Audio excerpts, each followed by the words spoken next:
Hello नमस्कार, मैं हूं तनसुख पालीवाल और लिंकिंग लॉ के इस ऑनलाइन लीगल प्लेटफॉर्म पर आज आपके बीच में एक और रियलिस्टिक कहानी, लेकिन कोर्ट की जुबानी।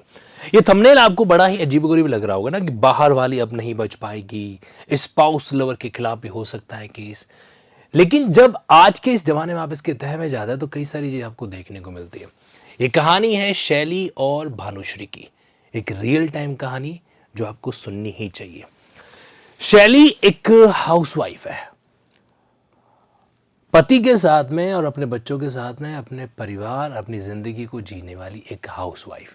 साथ ही साथ में वो एक लैब डायरेक्टर भी, एक लेबोरेटरी की डायरेक्टर भी है। अब होता ये कि उसका जो पति है वो क्या करता है, वो एक फैमिली बिजनेस को भी साथ साथ में संभालता है। यहां पे जो आपको दिखाई दे रहा है नाम भानुश्री, और यहां पे एक नाम है शैली। शैली वो जिसने ये सूट फाइल किया है, जो कि वाइफ है, और भानुश्री ये वो बाहर वाली है जिसके खिलाफ सारा मामला जो है क्या डील है जो किया जा रहा है। अब होता ये है कि इस केस के अंदर जो हस्बैंड है वो अपना एक फैमिली बिजनेस संभालता है, साथ ही साथ में जो है एंटरप्रेन्योरशिप का कामकाज भी है जो करता है।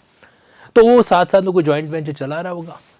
तो अब जो है 2021 में वो अपने ऑफिस में एनालिस्ट की जो जॉब होती है उसमें अपॉइंट करता है, हायर करता है इस भानुश्री को। जब भानुश्री ने जॉब ज्वाइन किया था उसको अच्छे से पता है कि जो उसके बॉस हैं वो ऑलरेडी मैरिड है, शादीशुदा है वो। इसके बावजूद भी जो है वो भानुश्री जो क्या करती है, इस हस्बैंड को लुभाने का काम करती है। अब देखो ये लुभाना कहना शायद गलत रहेगा, क्योंकि यहाँ पे जिम्मेदार दोनों होते हैं, हस्बैंड भी होता है, तभी तो वो दूसरी लड़की के बहकाव में है जो आ जाता है।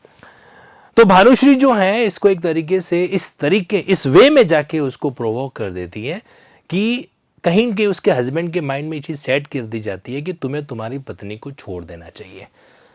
और ऐसा बहुत आम है कि कोई तीसरी लड़की जो है किसी एक इंसान को, शादीशुदा इंसान को इस बात के लिए प्रभावित करे कि वो अपनी एग्जिस्टिंग मैरिज को खत्म करके क्या करे, उसके साथ है जो शादी करे। अब स्वाभाविक है उसका लालच हो सकता है, वो एक गोल्ड डिगर के रूप में डील करना चाहती हो, या फिर वास्तविकता में उसको उससे प्यार है जो हो रखा हो। खैर जो भी हो, लेकिन इसमें उसका क्या कसूर, किसका? उस वाइफ का, जिसका नाम है इस केस में शैली। तो अब यह होता है कि शैली जो है वो उस लड़की से बदला लेना चाहती है। क्यों लेना चाहती है? क्योंकि ये लड़की उसके हस्बैंड का दिमाग इस तरीके से टेम्पर कर चुकी है कि उसका हस्बैंड उसको छोड़ के कहीं पर भी कोई भी शादी विवाह का फंक्शन होता है तो उसको साथ में लेके चला जाता है। पहले तो शुरू में क्या होता था कि जब ऑफिस में काम करती थी तो ऑफिस तक सीमित था, फिर धीरे धीरे है जो उसके लड़की का घर पे आना हुआ, भानुश्री का उस हस्बैंड के साथ में घर पे आना हुआ, discussion for the official purpose के लिए। फिर कई ऐसे बिजनेस जर्नी होते हैं जो आउट स्टेशन आउट सिटी हैं, तो वो होने लगे, वहां तक ठीक था।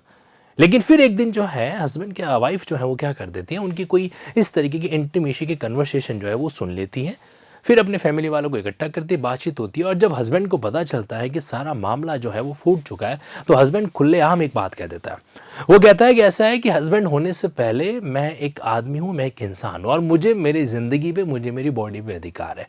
ठीक, तो तुम कौन होती हो इस केस में इंटरफेयर करने वाली, डिस्टर्ब है जो करने वाली? आपको याद होगा एक जजमेंट आया था जोसेफ साइन केस का, पहले हमारे आईपीसी में धारा हुआ करती थी 497 एडल्ट्री को लेकर। तो अब वो तो ऑफेंस की कैटेगरी का सीन रहा नहीं, है ना। तो इसीलिए अब यहां पे एक सेकंड के लिए सोच के देखा जाए तो ये जो बाहर वाली है इसके खिलाफ क्या वाइफ के पास कोई अधिकार भी है क्या?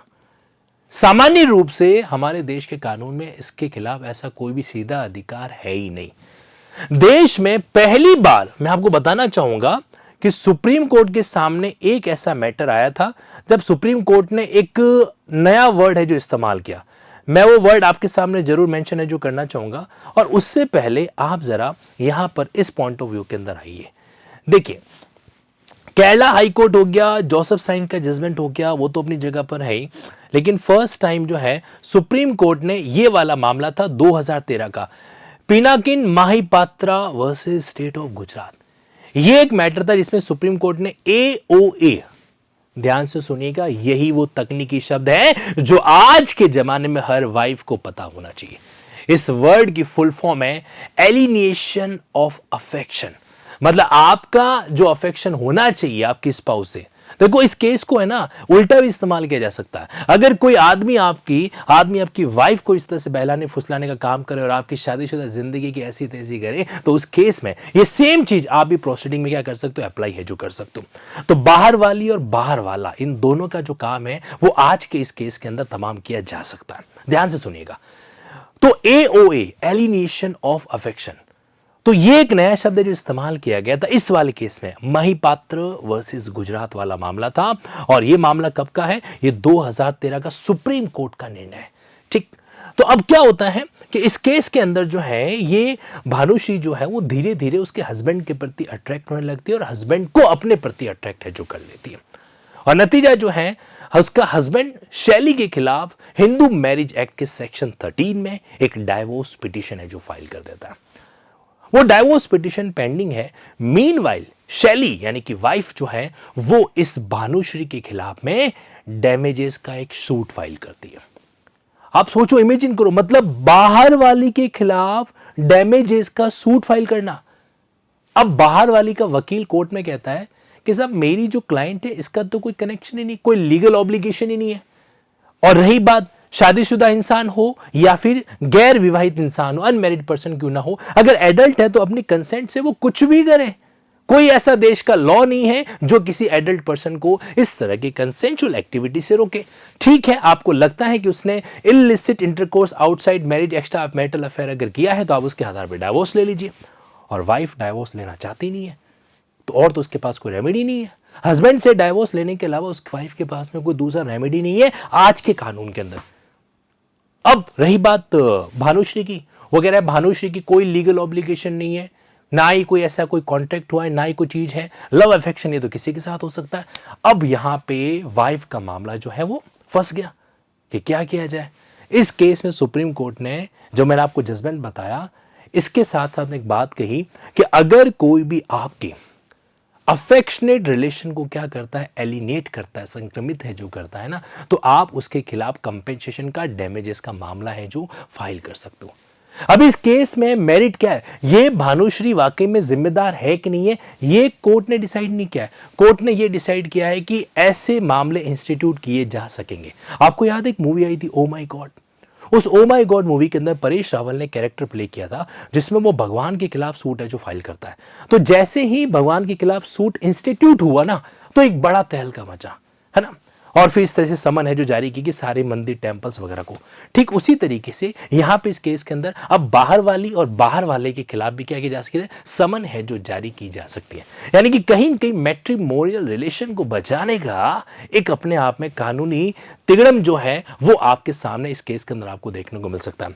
मैं इस जजमेंट की जो कॉपी है ना वो मैं आपको लिंकिंग लॉ तनसुख सर, ये जो टेलीग्राम चैनल है यहां पर आपको अवेलेबल करवा दूंगा। इस चैनल के माध्यम से आप क्या कर सकते हैं, कोई भी लीगल अपडेट है जो ले सकते हैं। तकरीबन 50,000 से भी ज्यादा कैंडिडेट कनेक्ट हो रखे हैं। आप इस चैनल से लिंकिंग या कनेक्ट हो सकते हैं, लिंकिंग वेबसाइट से कनेक्ट हो सकते हैं ताकि इस चीज के बारे में और कुछ भी जान सके, ऑब्जर्व है जो कर सके। कुछ लाइनें मैं यहाँ पर आपको कोर्ट की जरूर बता देता हूँ जो कि कोर्ट के द्वारा कही गई। कोर्ट ने यहाँ पर यह कहा कि we are not deciding the merit of the case, लेकिन अपेरेंटली अगर इस तरीके से कोई भी प्रेम के रिश्तों को क्या करता है, संक्रमित है जो करता है, तो उसकी जवाबदेही है जो बननी चाहिए। अब ये बात यहां पर इस निर्णय के अंदर आपके सामने है। आपका इस बारे में क्या कहना है कमेंट बॉक्स में जरूर बताइएगा। क्या वाकई में इस तरह का कानून ठीक है या कहीं उसकी ये किसी व्यक्ति की निजी जिंदगी को इंटरफेयर करने का हथियार तो नहीं बन जाएगा। और या फिर एक हस्बैंड और एक वाइफ होने के नाते अगर कोई उनके स्पाउस को इस तरीके से क्या करे, सम्मोहित करे, तो यहां पर क्या वाइफ को या हस्बैंड को एक ऐसा हथियार देना कि वो इस थर्ड पर्सन को भी क्या कर सकती है, कोर्ट कचहरी में खींच के लेके आ सकती है, तो क्या ये मुनासिब है? ये जजमेंट आपके सामने, आप चाहें तो इस जजमेंट की कॉपी को जरूर ऑब्जर्व जो कर सकते हैं। 15/9 आप तारीख देख पा रहे हैं, 15 सितंबर 2025 की बात है जो यहां पर हो रही है और अकॉर्डिंगली ये बात यहां पे कही गई दिल्ली हाई कोर्ट के द्वारा और सुप्रीम कोर्ट के उस जजमेंट का हवाला देते हुए। तो ये सारी बातें आज इस कहानी के माध्यम से मैं आपके बीच में क्या कर रहा हूं, बताने जा रहा हूं। और इन्होंने यहां पर ना कई सारे पॉइंट को भी मेंशन है जो कर रखा है, जो और भी एक लॉ स्टूडेंट के नाते आप ऑब्जर्व है जो कर सकते हैं, चाहे वो सेक्शन 9 सीपीसी हो या अन्य कोई हिंदू मैरिज एक्ट के प्रावधान क्यों ना हो। लिंकिंग लॉ जाना जाता है अपने जुडिशियल एग्जाम प्रिपरेशन के लिए, लेकिन मेरा ये मानना है कि अगर हम कोर्ट प्रोसीडिंग के इन प्रैक्टिकल थिंग्स को कानून के साथ अगर लिंक नहीं करें तो हम उन्हें परफेक्टली है जो नहीं समझ सकते। इसीलिए आप लिंकिंग लॉज की वेबसाइट पे जब भी जुडिशियल एग्जाम प्रिपरेशन या फिर एडवोकेसी गाइडेंस प्रोग्राम के सेगमेंट को ऑब्जर्व करेंगे ना, तो ये प्रैक्टिकल चीजें आपको जरूर डेफिनेटली आपके कोर्स करिकुलम के साथ में देखने को मिलेगी, ताकि हम हमारी पढ़ाई को प्रैक्टिकल वे के अंदर क्या कर सकें, क्रिएटिव बना सकें। कानून के बिना जिंदगी अधूरी है, इस बारे में भी आपका क्या कहना है कमेंट बॉक्स में जरूर लिखिएगा। Thank you so much. जय हिंद, जय भारत।